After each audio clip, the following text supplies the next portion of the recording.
La famosa guerra comercial entre China y Estados Unidos. Estoy seguro que escuchaste hablar de esto 20.000 veces en los últimos meses, en las últimas semanas. Pero, ¿en qué quedó todo esto? ¿Quién ganó? ¿Quién perdió? Y más importante todavía, ¿por qué de la nada Trump en este segundo mandato va mucho más fuerte contra China? Va contra muchos países del mundo, pero en particular contra China. ¿Qué es lo que lo motiva? En este video vamos a ver el estado actual de la situación, quién está ganando, quién está perdiendo, y también vamos a ver por qué Trump decidió tomar todas estas políticas en contra de China, que no se habla tanto de esa parte. Se habla de cuánto fue el arancel y qué va a pasar a futuro, pero no se habla de históricamente qué fue lo que llevó a estos dos países a tener esta rivalidad. Entonces vamos a ver un poco eso y al final del video vamos a analizar qué instrumentos de inversión puedes usar, en qué puedes invertir para protegerte de esta situación.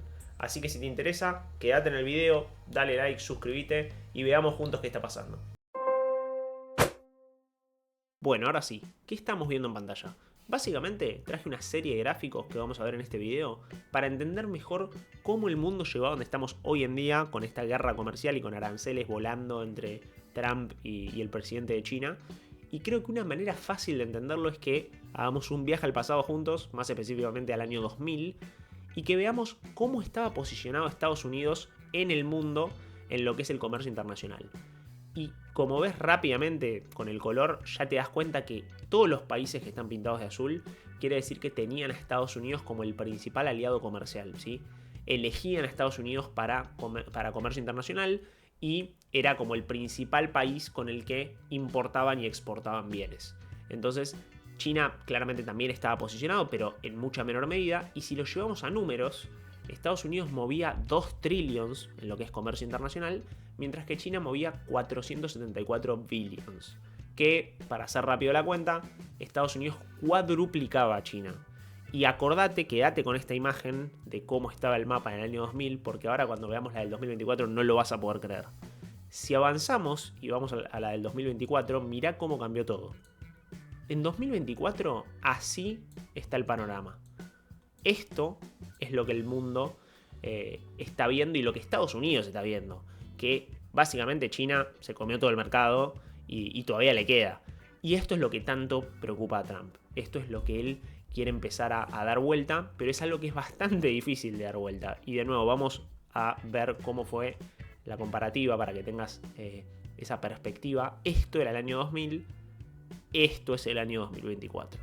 Llevándolo a números como hicimos recién, Estados Unidos, esos 2 trillions que habíamos visto que movía en el año 2000, los convirtió en 5.3 trillions. O sea, obviamente Estados Unidos creció en importaciones, en exportaciones, su crecimiento en comercio obviamente estuvo, de hecho fue de un 167%, pero lo de China es una locura.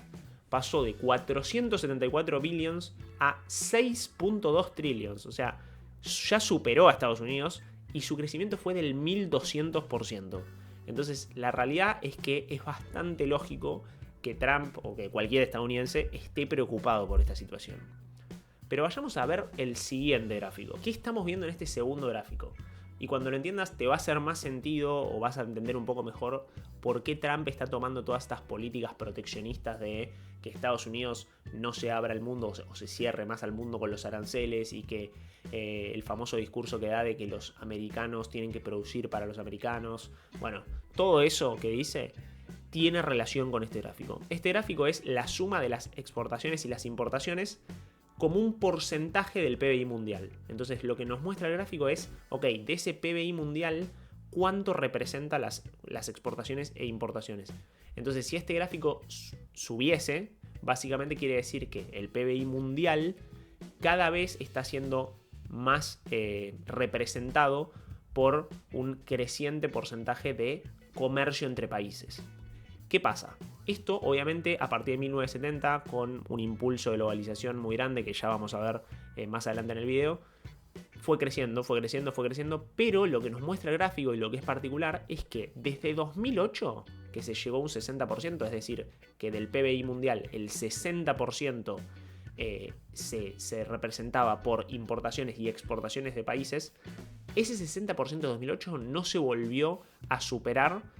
En 2023 estuvimos cerca, hubo una breve punta que superó, pero en 2023 llegamos a 58.5 y lo que estamos viendo es una especie de meseta, ¿sí? Donde la globalización que esto de que los países quieran comerciar con otros, haya libre apertura al comercio, a importar, a exportar, la globalización se está empezando a aplanar.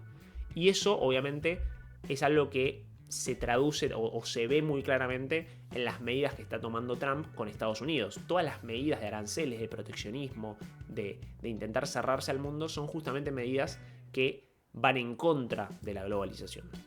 Pero bueno, eso me pareció interesante para también entender un poco que es una tendencia mundial, no es solo Estados Unidos, pero es algo a tener en cuenta. Vayamos al tercer gráfico. Este tercer gráfico es increíble. Y créeme que puede parecer medio difícil de entender al principio con tantas letras, números, líneas, pero es bastante más fácil. Seguime en esta aplicación porque te juro que cuando lo entiendas vas a entender también la magnitud de la situación en la que está el mundo. Básicamente tenemos a China y a Estados Unidos, ¿sí?, en una escala. Esta escala, que es 1000, 500, menos 500, menos 1000, son billions, está expresada en billions de dólares. Entonces esto sería 1000 billions, 500 billions y así. Si vos sos un país que está por arriba del cero de esta línea, quiere decir que sos un país que gana más de lo que gasta en comercio internacional. O sea, cuando vos exportás y le vendés a otro país, la plata con la que ganás con eso, básicamente la plata con la que te quedás, es mayor que lo que gastás comprándole a otro país algo que vos no tenés. Voy a poner un ejemplo. Suponete que China produce un montón de celulares, ¿sí?, y los vende. Bueno, capaz necesita comprar, por dar un ejemplo, autos. Bueno, si esa cuenta de lo que gana vendiendo celulares es mayor a lo que gasta comprando autos, tiene superávit. Esto es un ejemplo muy, muy simple, pero en resumen, de todos los productos que China vende, gana mucha más plata de la que gasta comprándole productos a otros países. Y esa es la razón por la cual China está con este superávit, ¿sí? Está cerca de 800 billions de superávit. Por el otro lado tenemos a Estados Unidos, que Estados Unidos está con una pérdida de 1000 billions en lo que es comercio internacional. O sea, gasta mucho más de lo que gana comerciando con otros países, ¿sí? Y esto también tiene relación con el gráfico que veíamos hace un ratito, ¿sí?, del mapa este. Si todos los países tienen como principal socio comercial a China y China le vende a esos países mucho más de lo que le compra, acá tenés la explicación de este otro gráfico. Lo que también traje es, me parece interesante entender un poco cuáles fueron los eventos clave que hicieron que esta amplitud sea tan grande, ¿sí? O sea, China está con tanto superávit y Estados Unidos está con tanta pérdida. Bueno, ¿cuáles fueron los principales factores o eventos a nivel mundial que generaron esto?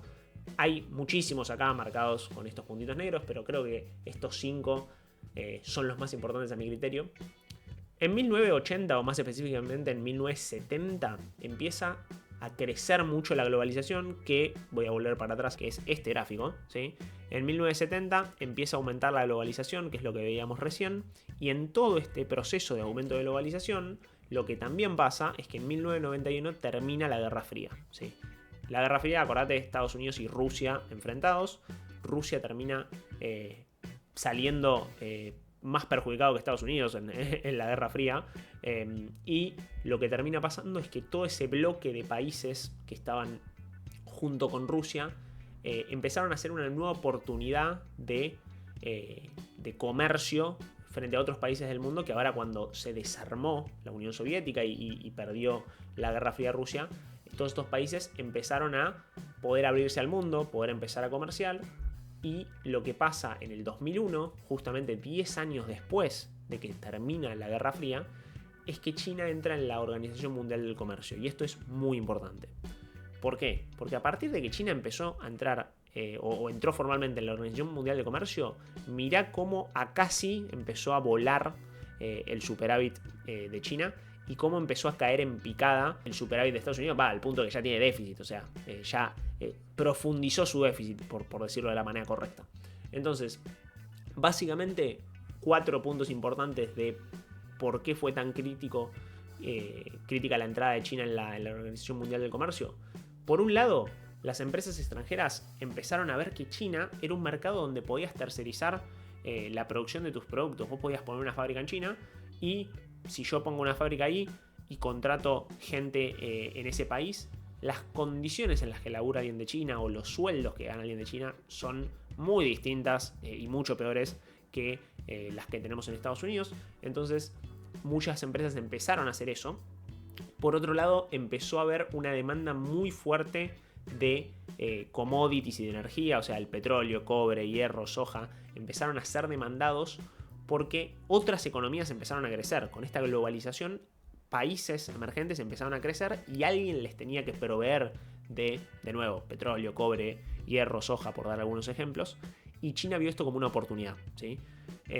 Y por el otro lado, a medida que China ganaba en ese terreno y ganaba en esa oportunidad, lo que le pasó a Estados Unidos es que todo lo que quería traerse de energía o materias primas le salía más caro, porque de nuevo, todas estas cosas, petróleo, cobre, hierro, soja, subieron de precio, ¿sí? Como el mundo empezó a demandarlas más, subieron de precio. Cuando Estados Unidos las demandaba, obviamente le salían más caras y tenía que gastar más plata.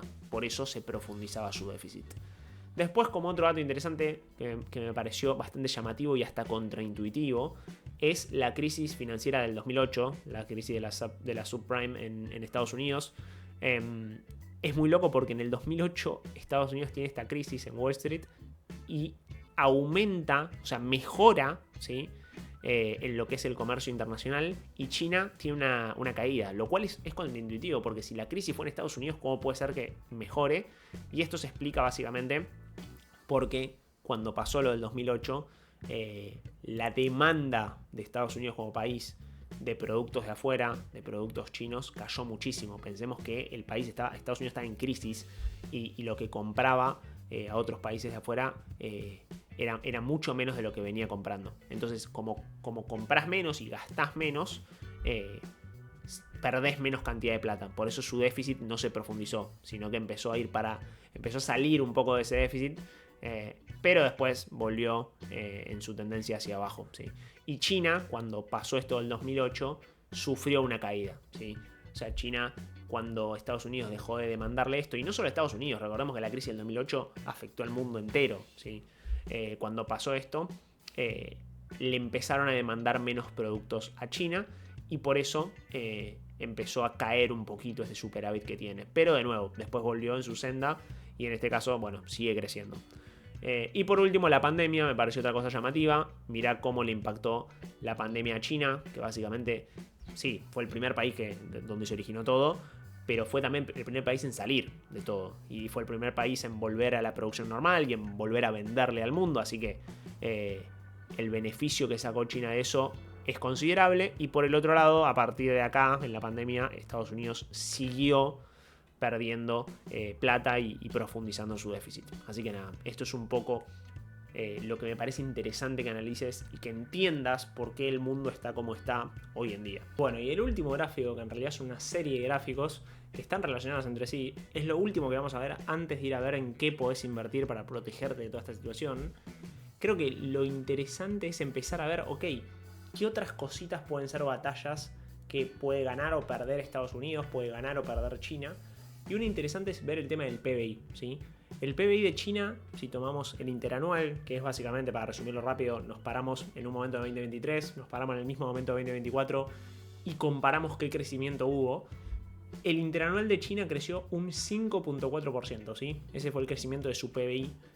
Versus Estados Unidos, que no está en este gráfico, pero está acá abajo el dato, que es que en ese mismo periodo que tomamos a China, si tomamos a Estados Unidos, el crecimiento fue un 2.5. Entonces, acá tenemos otra contra para Estados Unidos y otra victoria para China. Si lo querés ver aún peor, está el tema de la recesión en Estados Unidos, ¿sí? La gente está empezando a ver, y este gráfico es un poco la votación de mucha gente que termina determinando que hay un 60% de probabilidades de una recesión en Estados Unidos. La gente está empezando a sentir que puede haber una recesión en Estados Unidos. Y de nuevo, esto en gran parte generada por la misma política de Trump de salir a poner tarifas. O sea, el principal perjudicado de todo esto fue Trump. También por eso es que levantó el pie del acelerador, pues si no se las ponía contra la pared. Y ya mucho daño le va a generar a la economía estadounidense con lo que pasó de tarifas. Y eso que todavía ni terminó la guerra de tarifas. De hecho, esta caída, ¿sí?, en las chances de recesión se dio porque él pausó las tarifas por 90 días, como sabemos. pero después siguió subiendo por una simple razón, que es que no sabemos qué va a pasar después de esos 90 días. Con China sigue todo en negociaciones y tiene pinta que China tiene la de ganar en esas negociaciones. Entonces, nada, la realidad es que las chances de recesión siguen creciendo. Y yendo a lo último, viendo un poco las exportaciones de China, siguen en un rango más o menos estable, ¿sí? No es que China ahora exporta muchísimo menos.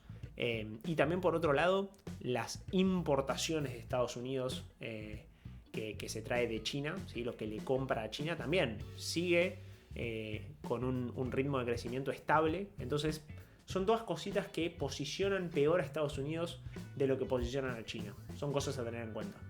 Pero bueno, vayamos a lo último que me parece interesante, que es que veamos 3 opciones de inversión para que puedas protegerte frente a esta situación de volatilidad extrema, de caos, y ojalá ganar un retorno en esa inversión. Vamos a ver esto.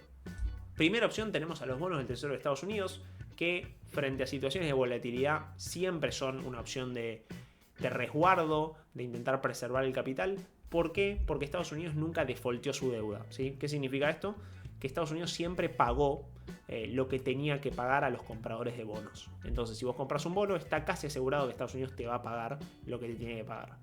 Lo interesante acá que me llamó la atención es, así como tenemos bonos a 3 meses, 6 meses, 12 meses y bueno, 30 años, lo llamativo es que los de 3 meses te están pagando un 4.31 de tasa y los de 30 años te están pagando 4.80, que es casi lo mismo. Entonces es muy loco que a 30 años, cuando uno compra un bono a 30 años, lo que esperaría es que la tasa sea mucho más alta, porque no sabes qué va a pasar en 30 años, estás asumiendo más riesgo. Uno esperaría eso, pero lo que está pasando es que no, es que en el corto plazo te están pagando lo mismo los bonos. Entonces, esto es señal de que puede haber un desaceleramiento en la economía estadounidense y una posible reducción en la tasa de interés, que es lo que busca Trump. Trump está teniendo todos unos quilombos con Powell, que es el que maneja la Fed, que bueno, están teniendo problemas de qué hacer con la tasa de interés. Trump quiere que la baje, Powell todavía no quiere mandarse a bajarla de una. Bueno, eso podría ser otro video aparte. Pero bueno, un poco los bonos son una buena oportunidad de inversión y te lo quería traer. Como segunda opción de inversión tenemos al oro, que es un activo escaso, ¿sí? No se puede multiplicar la cantidad de oro. Obviamente puede pasar que un país descubra más cantidad de oro, pero es la única manera que puede aparecer más oro. Entonces es un activo con escasez, es un activo que históricamente siempre sirvió o siempre fue utilizado como un refugio frente a la volatilidad, a la incertidumbre a nivel mundial. La gente se suele volcar al oro y hoy en día sigue pasando eso, o sea, no es la excepción esto que estamos viviendo de las tarifas. El oro sigue aplicando lo mismo que aplicó siempre, que es proteger el poder adquisitivo de los inversores. Y lo bueno es que hoy en día comprar oro es muy fácil. O sea, no necesitas comprar físicamente el oro, sino que tenés instrumentos como los CDRs, en particular el Gold o el HMY, que básicamente te permiten invertir en oro, o ETFs como el GLD, que es lo mismo, también estarías invirtiendo en oro. Llevémoslo a números para que entiendas también el potencial de una inversión en oro. Si hubieses invertido en oro en mayo, junio del 2020 y mantenías esa inversión, ¿sí?, en el tiempo, con todas las subidas y bajadas, hoy en día hubieses tenido una ganancia del 122%. Y no esperes que con el oro cuadrupliques una inversión, no es lo que no es el propósito del oro. Lo que sí te permite preservar tu poder adquisitivo. Entonces es una inversión que me parece interesante tener en cuenta en este contexto. Y por último, la tercera opción de inversión es el Bitcoin, ¿sí? Un activo que a veces es llamado el oro digital. Obviamente en el sentido de que es un activo escaso, no se puede crear más, ya se sabe cuántos Bitcoins va a haber y no se van a poder crear más que esa cantidad de Bitcoins. Y por otro lado, lo que tiene es que tiene tecnología detrás, ¿sí? Tiene una tecnología que no cambió nada a pesar de todo el ruido que hay a nivel mundial. Si no entendés a qué nos referimos con la tecnología, con cómo funciona el Bitcoin, para qué sirve, te dejo un video acá arriba donde lo explicamos en detenimiento. Si no, tenés millones de canales o mismo de artículos en internet donde lo cuentan un poco y explican qué es Bitcoin. Pero bueno, te dejo el video ahí por si te sirve. Lo interesante con lo que quiero que te quedes es que es un activo escaso, la adopción cada vez es mayor, cada vez hay más empresas, personas, hasta incluso países que quieren tener Bitcoin, y lo bueno es que es muy fácil de comprarlo, ¿sí? En cualquier exchange, ejemplo Binance, vas y con 5 clics estás comprando Bitcoin con la moneda de tu país. Así que es algo que si querés invertir en eso es muy fácil de hacerlo, no hay excusas. De nuevo, creo que podemos verlo en números para tener un poco la perspectiva. Si hubieses invertido en Bitcoin en junio del 2020, digo bien, y mantenías tu dinero en todo el periodo hasta el día de hoy, o por lo menos hasta cuando llegó a su máximo histórico, ¿sí? Tu inversión hubiese dado una ganancia del 2154%. Entonces, de nuevo, es algo interesante tener en cuenta. A día de hoy Bitcoin está cerca de los 80.000 a día de grabación de este video. Entonces, si llegó a 110.000, todavía ahí incluso tenés un potencial de subida hasta que vuelva a tocar ese máximo histórico. Y es una inversión que, si la ves a largo plazo, si no te preocupa la volatilidad que puede tener, y no te asusta ver que a veces cayó un 30% tu inversión en Bitcoin, es algo que puedes considerar. Si por el contrario sos alguien que es más conservador con sus inversiones y no quiere exponerse a tanta volatilidad, los otros dos activos, como pueden ser el oro o los bonos del Tesoro de Estados Unidos, son una buena opción. Aclaración importante: en este canal no damos consejos de inversión ni asesoramiento financiero. Esto simplemente es lo que estamos viendo, lo que creemos que son buenos activos para el momento actual. Cada uno después es responsable de tomar las decisiones de inversión. Solamente como comentario que me pareció importante y es parte de nuestra responsabilidad comunicarlo. Si crees que te fuiste de este video entendiendo un poco más cómo llegamos a la situación actual de la guerra de tarifas, qué es lo que motivó a Estados Unidos a tomar esta decisión, qué está haciendo China y por qué siente que tiene las de ganar, si también sentís que tenés un poco más de claridad de crecimiento de cada país, de cómo le está yendo en el comercio internacional, de si se viene una recesión en Estados Unidos o no, y si también te llevaste algunos instrumentos de inversión útiles, si todo eso sentís que se cumplió, cumplimos nuestro propósito con este video. Te pido que te suscribas, le des a like y lo compartas con algún amigo que también le interesen las inversiones. La realidad es que es gratis para vos y nos ayudás un montón y nos haces saber que este contenido es valioso y que tenemos que seguir subiendo más. Así que eso de nuestro lado. Cualquier comentario, pregunta, duda, lo que sea, nos la dejás abajo en los comentarios y nos estamos viendo en el próximo video. Chau.